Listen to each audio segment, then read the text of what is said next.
Hello बच्चों, आज endocrine system में फिजियोलॉजी की 5th क्लास है। सिलेबस देख लेते हैं। ऊपर है सेमेस्टर वाइज सिलेबस, जिसमें हमने function and hormone of penal gland, pituitary gland, thyroid gland, parathyroid gland, pancreas इतना समझ लिया है। थाइमस, एड्रिनल ग्लैंड आज हम समझने वाले हैं और साथ ही साथ other hormones. Year wise syllabus में अगर हम देखें तो function of pituitary, pineal body, thymus जो हम आज समझेंगे, थायराइड, पैराथायराइड, पेनक्रियास, यहाँ तक हमने समझ लिया है। सुप्रारीनल या एड्रिनल ग्लैंड सेम है, इसको हम समझने वाले हैं। प्लेसेंटा, ओवरी, टेस्टिस, इसको भी, या जो सेमेस्टर वाइज सिलेबस में अदर हार्मोन्स है उसमें यही आएंगे, प्लेसेंटा, ओवरी और टेस्टिस। इनको आज हम समझ के इस यूनिट को कंप्लीट कर देंगे। शुरू करते हैं एड्रिनल ग्लैंड से। There are two adrenal gland और suprarenal gland situated on the top pole of each kidney. हमारे शरीर में किडनी के जस्ट ऊपर, किडनी को हम रीनल ऑर्गन या रीनल ग्लैंड बोलते हैं। रीनल ग्लैंड या किडनी के जस्ट ऊपर दो छोटी सी ग्लैंड होती है। दो किडनी में, हर किडनी के ऊपर एक ग्लैंड सिचुएटेड होती है, जिसको हम एड्रीनल ग्लैंड, एड को आप ऐसा समझ सकते हैं, जुड़ी हुई, या सुपर रीनल ग्लैंड, क्योंकि ये रीनल ग्लैंड यानी किडनी के ऊपर होती है, सुपीरियर साइड में होती है, इसलिए सुपर रीनल ग्लैंड भी बोलते हैं। तो दो एड्रिनल या सुपर रीनल ग्लैंड सिचुएटेड होती है किडनी के जस्ट ऊपर। Each gland weight about 4 gram and is made of 2 distinct part, adrenal cortex and adrenal medulla. Each gland, एक ग्लैंड का वजन कम से कम या लगभग 4 ग्राम के आसपास होता है। अगर स्ट्रक्चर और फंक्शन के हिसाब से हम देखें तो एड्रिनल ग्लैंड दो पार्ट से मिलकर बनी हुई है, दो अलग अलग पार्ट हैं इसमें। एक है एड्रिनल कॉर्टेक्स और दूसरा है adrenal medulla. Adrenal medulla is a central portion of the gland constituting 20%। Adrenal cortex is the outer portion constituting 80% of the gland. तो स्ट्रक्चर के हिसाब से या परसेंटेज के हिसाब से अगर हम देखते हैं तो जो आउटर पार्ट है ग्लैंड का वो है एड्रिनल कॉर्टेक्स, और ये लगभग 80% है टोटल ग्लैंड का। और जो इनर पार्ट वो है एड्रिनल मेड्यूला, ये लगभग 20% होता है टोटल ग्लैंड का।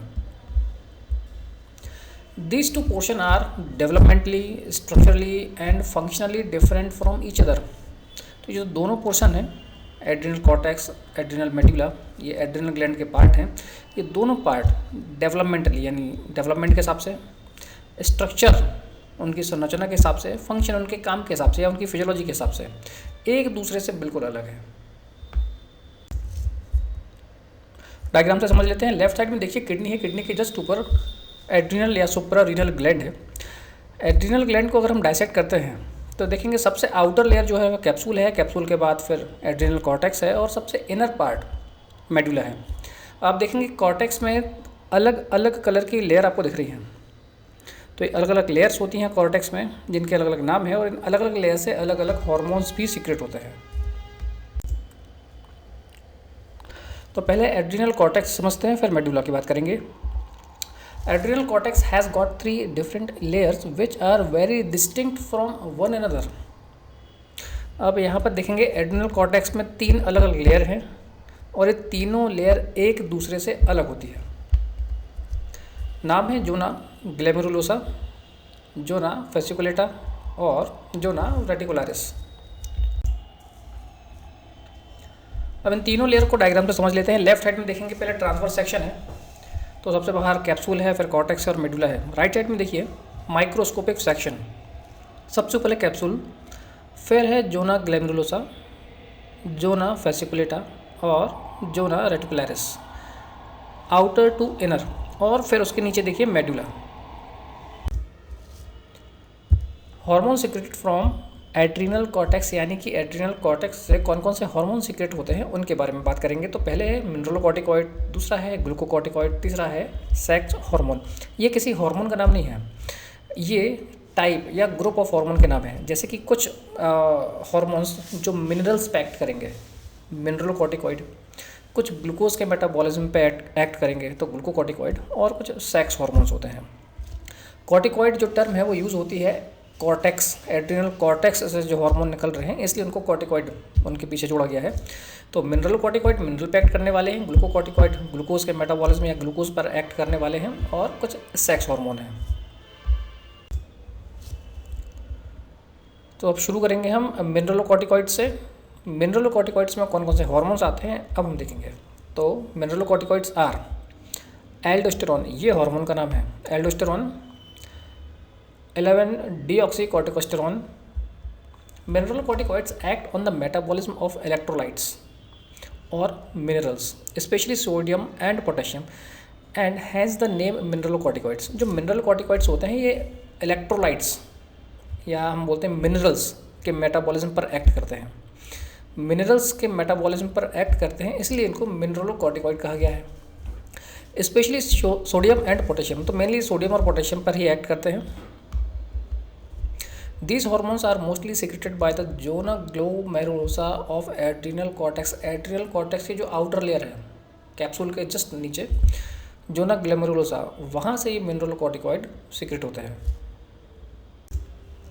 Function of mineralocorticoid. Aldosterone is a very essential for life and it is usually called a life saving hormone। Total loss of corticosteroid usually cause death within 3 days to 2 weeks। This is mainly because of loss of the mineralocorticoid। Aldosterone life के लिए बहुत essential, बहुत ज़रूरी hormone होता है, इसीलिए इसको life saving hormone भी कहा जाता है। अगर कॉर्टिकोस्टेरॉइड्स हमारे शरीर में नहीं रहते हैं या कम्प्लीटली लॉस्ट हो जाते हैं तो उसकी वजह से 3 दिन से 14 दिन के अंदर, 3 दिन से 2 हफ्ते के अंदर डेथ हो सकती है, सिर्फ मिनरलोकॉर्टिकॉइड न होने की वजह से। Without mineralocorticoid, the potassium ion concentration of extracellular fluid rise markedly and concentration of sodium and chloride ions decrease। अगर मिनरलोकॉर्टिकॉइड्स नहीं होते हैं तो एक्स्ट्रा सेलुलर फ्लूइड में सोडियम और क्लोराइड आयन इनका कंसंट्रेशन कम हो जाएगा और पोटेशियम का कंसंट्रेशन बहुत ज़्यादा बढ़ जाता है। The total extracellular fluid volume and blood volume are also greatly reduced। All these changes lead to cardiac dysfunction, shock-like state and finally death। तो सोडियम आयन कंसंट्रेशन कम होने की वजह से, पोटेशियम आयन कंसंट्रेशन इंक्रीज़ होने की वजह से, एक तो एक्स्ट्रा सेलुलर फ्लूइड और दूसरा ब्लड वॉल्यूम, ये बहुत स्पीड से या बहुत ज़्यादा क्वांटिटी में कम हो जाता है। अब शरीर में ब्लड कम होगा तो उसकी वजह से क्या हो सकता है, कार्डियक डिसफंक्शन। कार्डियक मतलब हार्ट का काम क्या है, ब्लड पंप करना। ब्लड कम हो गया है, कार्डियक डिसफंक्शन होगा और शॉक लाइक स्टेट में पेशेंट जाएगा और पेशेंट की डेथ हो जाएगी। ये पूरा जो सीक्वेंस है इसको रोका जा सकता है सिर्फ और सिर्फ एल्डोस्टेरॉन एडमिनिस्टर करके। The entire sequence can be prevented by the administering of aldosterone, जो कि मिनरलोकॉर्टिकॉइड है। That's why it is known as life saving portion of corticosteroid. इसीलिए इसको लाइफ सेविंग पोर्शन कहा जाता है या लाइफ सेविंग हार्मोन कहा जाता है। Two most important function of aldosterone are to increase the reabsorption of sodium and excretion of potassium in the renal tubules। renal tubules nephron का एक पार्ट होता है, नेफ्रॉन किडनी में होता है। ये जब हम रीनल सिस्टम पढ़ेंगे तब उसमें आपको डिटेल में समझेंगे। एक यूरिन फॉर्मेशन का प्रोसेस होता है जिसमें सिस्टमेटिक रीअब्जॉर्प्शन और सेक्रेशन होता है। तो उस कंडीशन में या उस एक्ट में सोडियम का रीअब्जॉर्प्शन होता है रीनल ट्यूब्यूल से और पोटेशियम का एक्सक्रीशन होता है। तो उसमें एल्डोस्टेरॉन इम्पॉर्टेंट रोल प्ले करता है। सेकंड है ग्लूकोकॉर्टिकॉइड, नाम से समझ में आ रहा है, ग्लूकोज मेटाबॉलिज्म में हेल्प करेगा। ग्लूकोकॉर्टिकॉइड्स आर क्या क्या है, कॉर्टिसोल और कॉर्टिकोस्टेरॉन। इनको स्ट्रेस हार्मोन भी कहा जाता है। Glucocorticoid act on glucose metabolism and has the name glucocorticoid. Glucocorticoid glucose metabolism पर एक्ट करते हैं, काम करते हैं, इसलिए इनको ग्लूकोकॉर्टिकॉइड कहा गया है। These hormones are secreted by zona fasciculata of adrenal cortex। Zona reticularis also secrete the small amount of glucocorticoid। जो मिडिल लेयर होती है जोना फैसिकुलेटा और रेटिकुलरिस जो इनर लेयर है वहाँ से ये हार्मोन सीक्रेट होता है। जोना रेटिकुलरिस से बहुत स्मॉल अमाउंट में ग्लूकोकॉर्टिकॉइड्स आते हैं, मेनली ये जोना फैसिकुलेटा से सीक्रेट होता है। Function of glucocorticoid. Glucocorticoid are also essential for life as the aldosterone but in a different way। Aldosterone is a life saving hormone where the cortisol is a life protecting hormone because it helps to withstand the stress and trauma in life। अब यहाँ पर थोड़ा सा nervous system involve हो गया है। अब glucocorticoid भी लाइफ के लिए ज़रूरी है जैसा एल्डोस्टेरॉन, लेकिन अलग तरीके से। एल्डोस्टेरॉन लाइफ सेविंग हार्मोन था और वहीं पर कॉर्टिसोल या जो ग्लूकोकॉर्टिकॉइड है, ये लाइफ प्रोटेक्टिंग हार्मोन है, सुरक्षा करने में इम्पॉर्टेंट रोल प्ले करता है। कैसे? It help to withstand the stress and trauma in life में जब भी हमें कोई स्ट्रेस होता है या ट्रॉमा होता है, तब वहाँ पर फाइट करने में ग्लूकोकॉर्टिकॉइड या जो कॉर्टिसोल है वो हेल्प करता है। Glucocorticoid have metabolic effect on carbohydrate, protein, fat and water. Glucocorticoid का काम क्या है? Metabolic effect carbohydrate, protein, fat और वाटर पे। The removal of adrenal gland in human being and animal cause disturbance of metabolism. Exposure to the even minor harmful stress after adrenalectomy leads to collapse and death.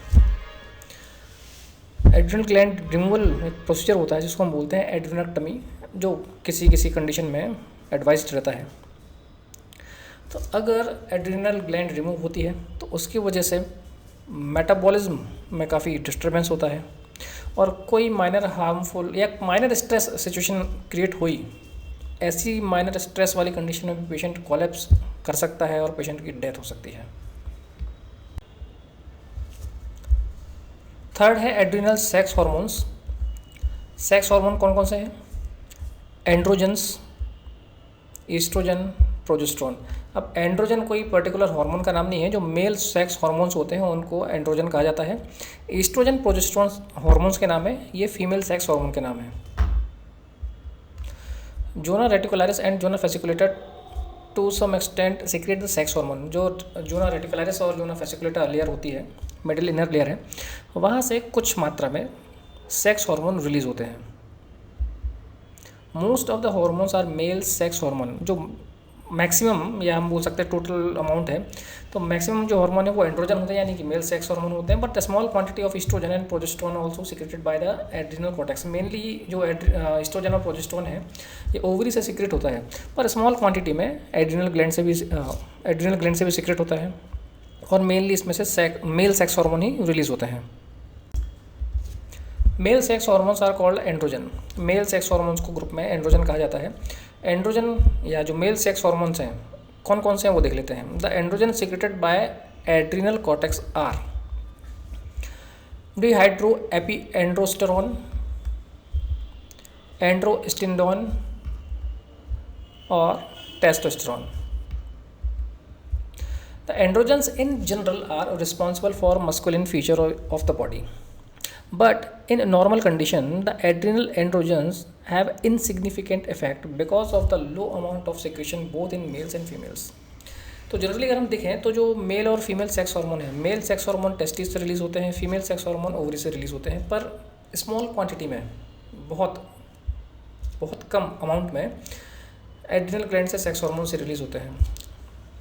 तो जो androgen है जो कि release होते हैं इसमें से, तो androgen in generally are responsible for masculine feature of the body. Masculine feature means कि जो मेल सेक्सुअल कैरेक्टरिस्टिक्स होती है, जैसे आवाज़ का भारी हो जाना, हेयर ग्रोथ, इसमें हेल्प करता है। But in normal condition the adrenal androgen have insignificant effect. तो लेकिन अगर हम नॉर्मल कंडीशन में अगर हम बात करें, देखें तो जो एड्रिनल एंड्रोजन है, यानी कि एड्रिनल ग्लैंड से रिलीज होने वाले मेल सेक्स हार्मोन्स हैं, इनका इनसिग्निफिकेंट इफेक्ट, बहुत कम इफेक्ट होता है, नगण्य, ना के बराबर, क्योंकि ये दोनों सेक्स हार्मोन रिलीज़ करते हैं और बहुत ही कम अमाउंट में रिलीज़ करते हैं, जिनका इनसिग्निफिकेंट इफेक्ट यानी कोई ज़्यादा इफेक्ट पड़ता नहीं है।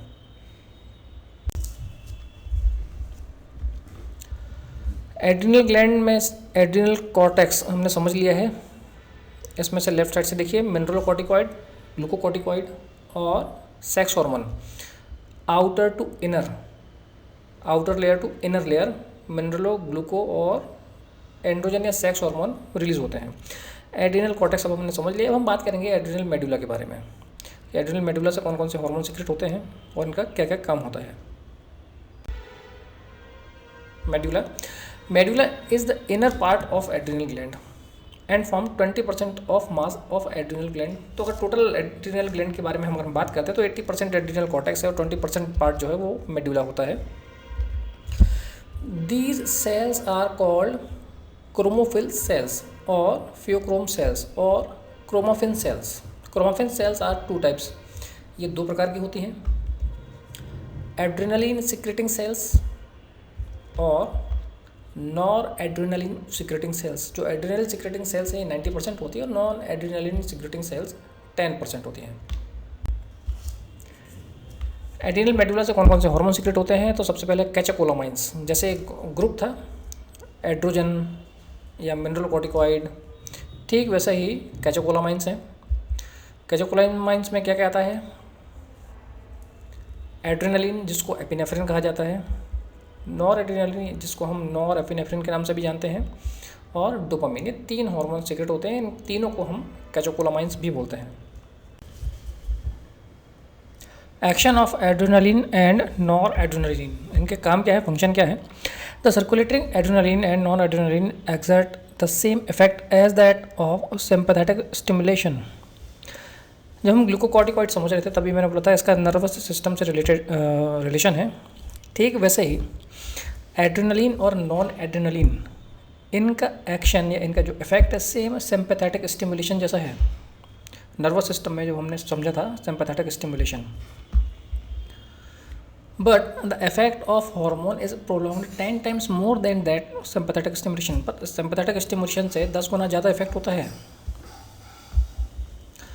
This is because the inactivation, degradation and removal of these two medullary hormone occur slowly. क्योंकि जो एड्रेनलिन हार्मोन है या नॉन एड्रेनलिन हार्मोन है, इनका इनएक्टिवेशन मतलब एक्टिवेट है, काम करेंगे, लेकिन इनएक्टिवेशन यानी कि नॉन वर्किंग कंडीशन में आने का जो प्रोसेस है या इस हार्मोन का कम होना, रिमूव होना, इसकी जो प्रोसेस है काफ़ी स्लो होती है। इसलिए सिंपैथेटिक स्टिमुलेशन से 10 गुना ज़्यादा असर होता है एड्रेनलिन और नॉन एड्रेनलिन का। तो सिंपैथेटिक नर्वस सिस्टम क्या होता है, हल्का सा इसको समझ लेते हैं। वैसे हमने नर्वस सिस्टम में इसको पढ़ा हुआ है। Sympathetic nervous system prepare body for fight flight response during any potential danger. जब भी कोई डेंजरस सिचुएशन होती है, कंडीशन होती है, कुछ स्ट्रेसफुल सिचुएशन होती है, जब आप एंगर, गुस्से में आते हैं, तब आपकी बॉडी को फाइट फ्लाइट, उसको हम फाइट और फ्लाइट रिस्पॉन्स बोलते हैं, उस खतरे के लिए बॉडी को रेडी करना, तैयार करना। On other hand parasympathetic nervous system inhibit the body from over working, restore the body to a calm and compose state. और दूसरी तरफ जो पैरासिम्पैथेटिक नर्वस सिस्टम रहता है ये इसके अपोजिट होता है। सिंपैथेटिक स्टिमुलेट कर रहा है बॉडी को फाइट फ्लाइट के लिए, जब हम बहुत एंगर में होते हैं, गुस्से में होते हैं, स्ट्रेस में होते हैं। तो आपने ध्यान दिया होगा कि जब भी हम इस प्रकार की सिचुएशन में होते हैं तब हमारी हार्ट रेट, हम बोलते हैं टैकीकार्डिया, हार्ट रेट बढ़ जाता है। टैकीपनिया, हमारा रेस्पिरेटरी जो रेट है वो भी बढ़ जाता है। क्यों? आपको बहुत ज़्यादा ऑक्सीजन की ज़रूरत पड़ती है, आपको हार्ट रेट बढ़ेगा, ऑक्सीजन की जो डिमांड है वो बढ़ जाएगी, तो हम गहरी गहरी सांस लेते हैं। हार्ट भी ओवरवर्क करता है, जल्दी जल्दी ब्लड सप्लाई करता है, ग्लूकोज की रिक्वायरमेंट बढ़ जाती है एनर्जी के लिए। तो ये सब होता है सिंपैथेटिक स्टिमुलेशन। या सिंपैथेटिक स्टिमुलेशन में जो फाइट फ्लाइट रिस्पॉन्स होता है उसमें, और पैरासिम्पैथेटिक इसके अपोजिट होता है, यानी बॉडी को काम क्वाइट करने का काम करता है। Sympathetic nervous system direct the body rapid involuntary response to dangerous और स्ट्रेसफुल सिचुएशन। तो जो सिंपैथेटिक नर्वस सिस्टम है, बॉडी इनवॉलंटरी रिस्पॉन्स होता है बॉडी का, कि किसी भी डेंजरस स्ट्रेसफुल सिचुएशन में हमको रेडी करता है, तैयार करता है। Flash flood of hormone boost the bodies alertness. तो ये जो फ्लैश फ्लड ऑफ हार्मोन यानी एड्रेनलिन, नॉन एड्रेनलिन भी यहाँ पर आते हैं, इन्वॉल्व होते हैं। ठीक वैसे ही बॉडी की अलर्टनेस बढ़ाएंगे, हार्ट रेट बढ़ाएंगे, एक्स्ट्रा ब्लड मसल्स को सप्लाई करते हैं, एक्स्ट्रा वर्क के लिए, काम के लिए। अब फ़र्क बस यही है कि सिंपैथेटिक नर्वस सिस्टम या जो सिंपैथेटिक स्टिमुलेशन है वो भी यही कर रहा है, एड्रेनलिन और एड्रेनलिन भी यही कर रहा है, लेकिन सिंपैथेटिक स्टिमुलेशन कम समय के लिए रहता है। एड्रेनलिन, नॉन एड्रेनलिन का जो इफेक्ट है ये लंबे समय तक बना रहता है, क्योंकि इन हार्मोन को इनएक्टिवेशन फॉर्म में आना, यानी कि जब वो काम नहीं कर रहे हैं, इनएक्टिव फॉर्म में आने में थोड़ा समय ज़्यादा लगता है। Sympathetic division supply smooth muscle fibre of all the visceral organ such as blood vessels, heart, lung, gland, viscera. तो जो सिंपैथेटिक सप्लाईज होती है सारे ऑर्गन्स को एक्स्ट्रा ब्लड सप्लाई करती है। फिर एड्रिनल मेडुला का जो लास्ट हार्मोन है वो है dopamine. Dopamine is secreted by adrenal medulla. The type of cell secreting this hormone is not known. कौन सी सेल इस हार्मोन को सीक्रेट करती हैं वो अननोन है, पता नहीं है। एड्रिनल मेडुला से डोपामिन सीक्रेट होता है। डोपामिन और भी अलग अलग रीजन से सीक्रेट होता है। Dopamine is also secreted by dopaminergic neurons in some area of brain, particularly basal ganglia.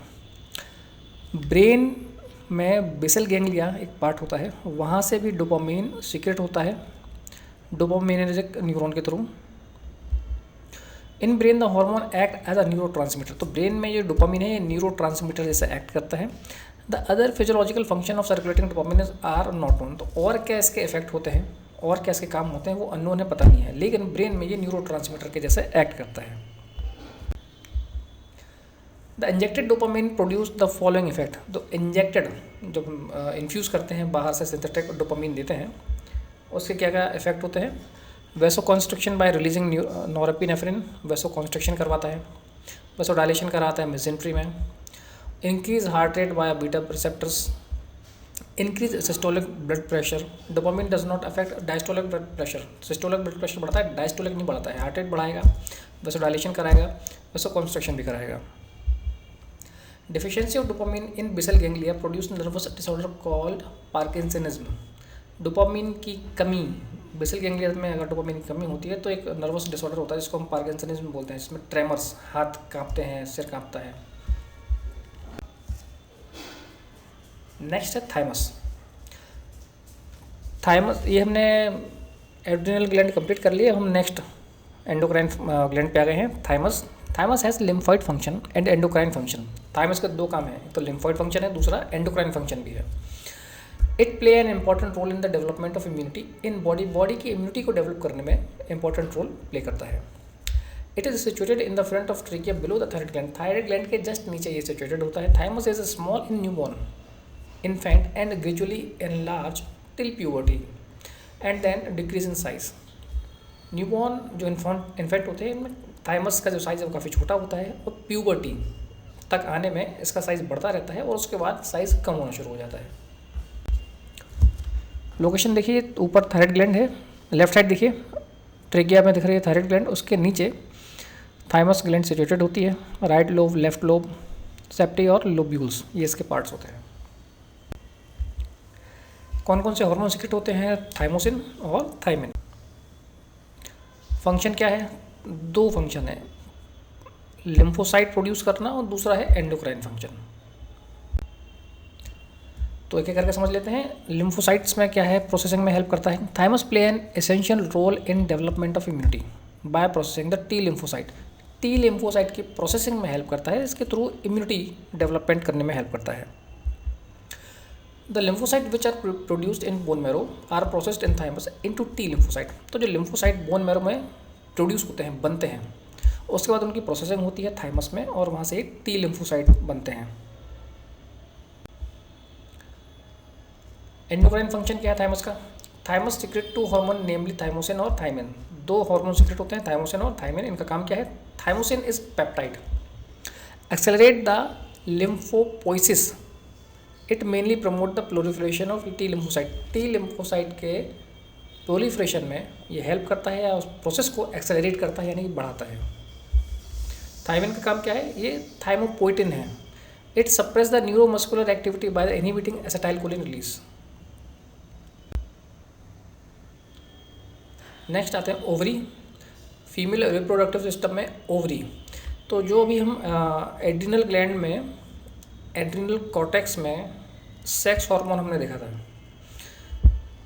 उसमें से एंड्रोजन यानी मेल सेक्स हार्मोन भी रिलीज़ हो रहे थे और साथ ही साथ ईस्ट्रोजन एंड प्रोजेस्टेरोन भी रिलीज़ हो रहा था.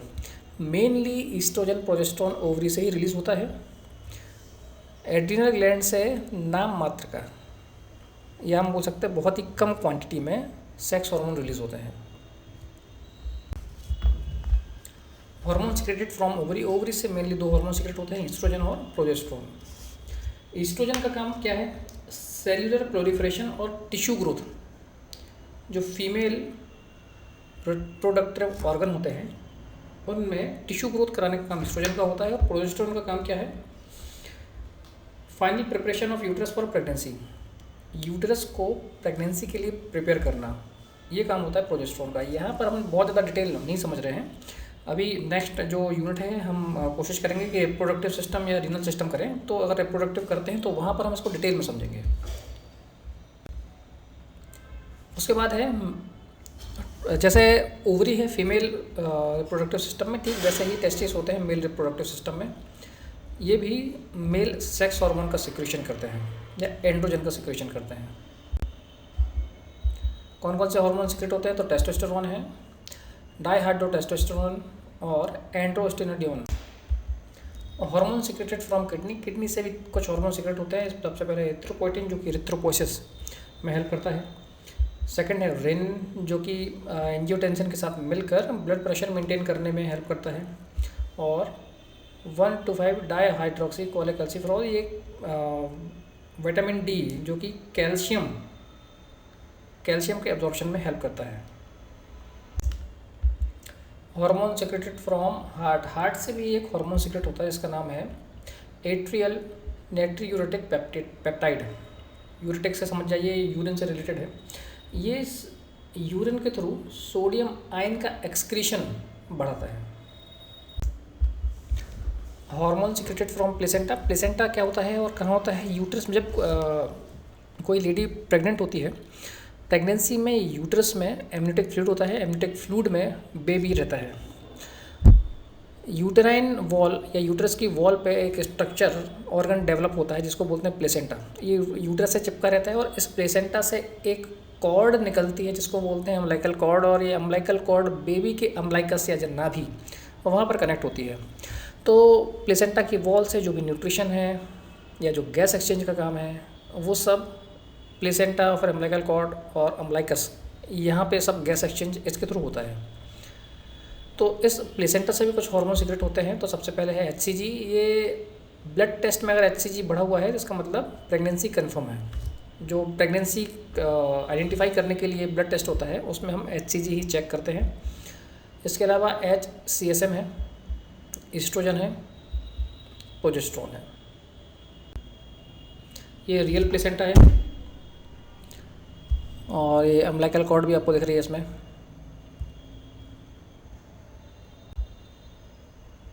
तो आज हमने एंडोक्राइन सिस्टम की फिजियोलॉजी कंप्लीट कर ली है। नेक्स्ट अब केवल 2 यूनिट बची हुई हैं, रीनल सिस्टम है और रिप्रोडक्टिव सिस्टम है। इसके अलावा सब कुछ अपलोड हो चुका है, तो कोशिश करते हैं इनमें से कोई एक शुरू करेंगे और जल्दी से जल्दी दूसरा भी कंप्लीट करेंगे। Thank you.